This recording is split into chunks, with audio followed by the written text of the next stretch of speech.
Hello, and welcome to a special edition of FSM News. I'm Janice Newsom. FSM News is a product of Free Spirit Media, which is a nonprofit organization that empowers youth voice.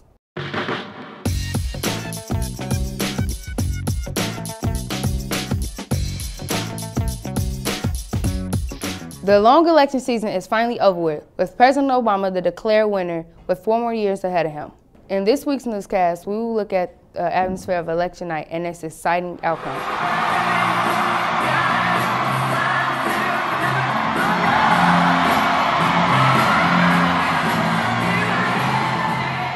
A lot of people were pleased with this past election results. Barack Obama remains the 44th president of the United States. I think that we have a lot of big issues facing both our country and our world, and I think he was better prepared for them than Mitt Romney was.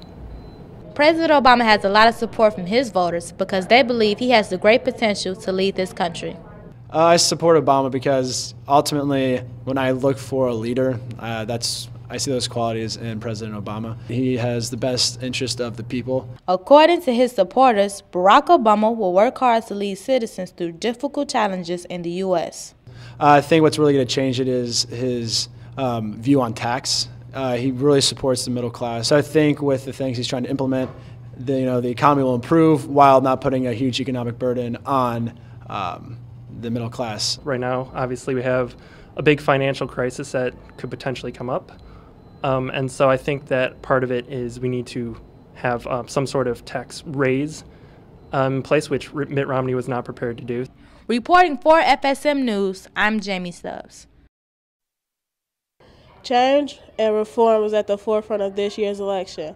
On election night, voters voiced their opinions on change. I'm always a fan of health care.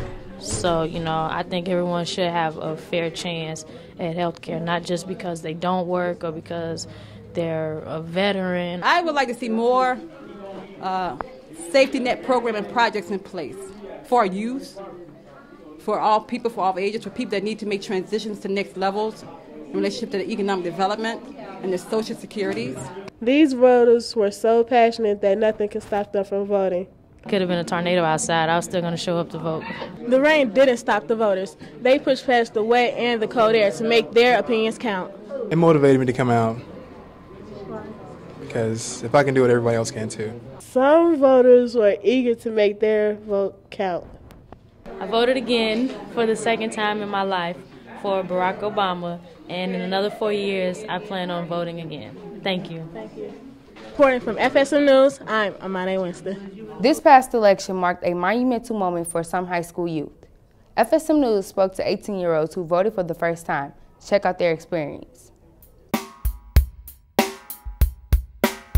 It felt good. I was proud because I actually came from school, which is like 6 hours away, hopped on the train, came here. Mostly I watch TV and see what the commercials they have on about each candidate and see if it's true or false information that's being put on television. Basically, you just stand in the line, they give you a card, you put the card into a simulator, and then you just click on who you want to vote for. They do the president first, and then they go on to other stuff. Yeah, the judge's part, I never seen any commercial about a judge, so I just technically just picked anyone.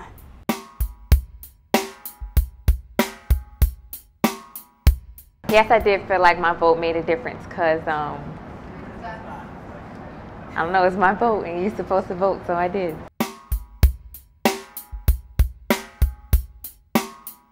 I'll be excited to vote again, and I know that voting is important, so I always keep voting. 16-year-old Serena Shane spent election night differently than the average teen. Instead of socializing on the internet, Serena served as an election judge. An election judge informed and assists voters in the voting process. You're supposed to be able to tell the people, say they don't know what a Republican is or a Democrat is, you're supposed to be able to tell them about the Republican candidates. Serena became a judge through MIGVA Challenge, an organization that gets youth involved in politics. Serena suggests that teens get involved as soon as possible. It's our country. If they're going to inherit this, and they should be a part of the change or seeing the change happen. Even though Serena can't legally vote, she still found her way to leave her mark on the 2012 election. I mean, I think it's great. I mean, I think that a lot of youth should realize like the fruits of some of the older people's labor. I think it's very important that the youth help out because they have the energy to do so, and they also have a lot of free time, and as well as it gives them an input on what happens because they're out actually doing the footwork to get people to and from the polls. I don't feel any older or nothing. I just feel like I'm being more responsible. Reporting for FSM News, I am Janice Newsom. Being a teenage Republican can be difficult in a democratic state like Illinois. From the second I, stepped out and named myself a Republican and decided to support, Governor Romney and Paul Ryan, from that second forward, it's been nothing but ridicule. Lavelle says the Republican Party suits him best for multiple reasons. I believe that the Republican Party best represents me simply because they are big on independency, and they're big on, reevaluating situations and looking at, the big picture. Lavelle is passionate about politics because he's involved in Mikvah Challenge. Mikvah Challenge is a nonpartisan, nonprofit organization with the mission to develop the next generation of civic leaders, activists, and policymakers. At Mikvah Challenge, Lavelle attends meetings with other students around the city who share the same interests. Be able to come to a meeting ground with other youth who, want to talk about intellectual ideas and politics it intrigued me. Even though his peers may not agree with his political stance, he still manages to stick to his beliefs. I just understand that negativity plus negativity never gets anything positive. So I just believe in building on, negative things with positive things and try to cancel out as much negativity as I possibly can. Reporting for FSM News, I'm Hope Scretchens. Well, it's time to wrap up another election season in this week's newscast, but we'll be back with more PSAs and newscasts. Until then, check us out on Facebook. Search FSM News. You can also find us under the community section on ABC7's website. Have a great weekend and thanks for voting. 3, 2, 1, that's a wrap.